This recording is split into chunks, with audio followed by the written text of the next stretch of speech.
VD. Satheesan തിരുത്തണം. അതിൽ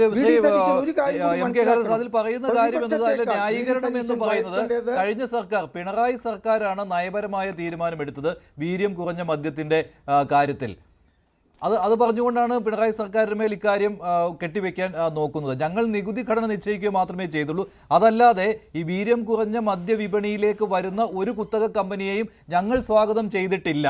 ഇതാണ് മുഖ്യമന്ത്രി വി.ഡി. സതീശന്റെ നിലപാട്. ബക്കാഡിയുടെ കാര്യത്തിലാണല്ലോ. ബക്കാഡി ആദ്യം കത്ത് കൊടുത്തത് അന്നത്തെ എക്സൈസ് മന്ത്രിയായിരുന്ന എം.വി. ഗോവിന്ദനാണ്. പിന്നീടാണ് തീരുമാനങ്ങൾ ശരവേഗത്തിൽ വന്നതും. പക്ഷേ വിൽപ്പനയ്ക്കുള്ള അനുമതി കൊടുത്തിരുന്നില്ല LDF സർക്കാർ. അക്കാര്യം ഈ സർക്കാരിനും സമ്മതിക്കേണ്ടി വരും, സമ്മതിക്കുന്നുമുണ്ട്. കാരണം വിൽപ്പന ഇവിടെ തുടങ്ങിയിട്ടില്ല വീര്യം കുറഞ്ഞ മദ്യം.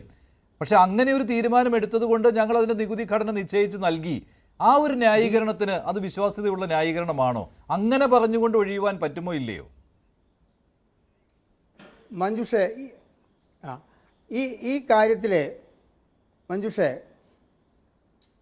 പറഞ്ഞോളൂ. ശബ്ദം പോയിരിക്കുന്നു. ഇല്ല പറഞ്ഞോളൂ മഞ്ജുഷേ, ഈ കാര്യത്തിൽ തെറ്റുപറ്റി എന്ന് പറയുന്നതിൻ്റെ പ്രധാന കാരണം എക്സൈസ് വകുപ്പ് മന്ത്രിയുടെയും മുഖ്യമന്ത്രിയുടെയും ഓഫീസുകൾ എൻ്റെ അറിവിൽപ്പെട്ടിടത്തോളം സെക്രട്ടേറിയറ്റിലെ ഒരേ ബിൽഡിങ്ങിലാണ് പ്രവർത്തിക്കുന്നത്. ഇത്തരത്തിൽ നികുതി ഇളവ് ചെയ്യാനെടുത്ത ഒരു തീരുമാനം ഈ ബജറ്റിൽ തന്നെ അവതരിപ്പിക്കണമെന്ന് എന്താണ് വി.ഡി. സതീശൻ ഇത്ര വാശിയുണ്ടായത്? എം ലിജു കൈമലർത്തുന്നു.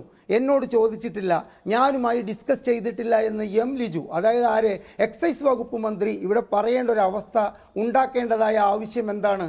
ഇവിടെ ഇതിനേക്കാൾ അടിയന്തരമായി എടുക്കേണ്ട ഒരു കാര്യമുണ്ട് എന്ന് മഞ്ജുഷിനും എനിക്കും ശ്രീ വേണുഗോപാലിനും ഒക്കെ അറിയാം. എന്താണത്? ഇവിടുത്തെ LDF സർക്കാർ 2 രൂപ സെസ് അടിച്ചേൽപ്പിച്ചുകൊണ്ട് ഇവിടുത്തെ ഇന്ധന വിലയിൽ വരുത്തിയ വർധനവ് കുറയ്ക്കേണ്ട സാഹചര്യം നിലനിൽക്കുകയാണ്. അതിനെടുക്കാത്ത തീരുമാനം ഈ മദ്യത്തിൻ്റെ കാര്യത്തിൽ എടുത്തതിലെ ജനങ്ങൾക്ക് അങ്ങേയറ്റം അതൃപ്തിയുണ്ട് മഞ്ജുഷേ.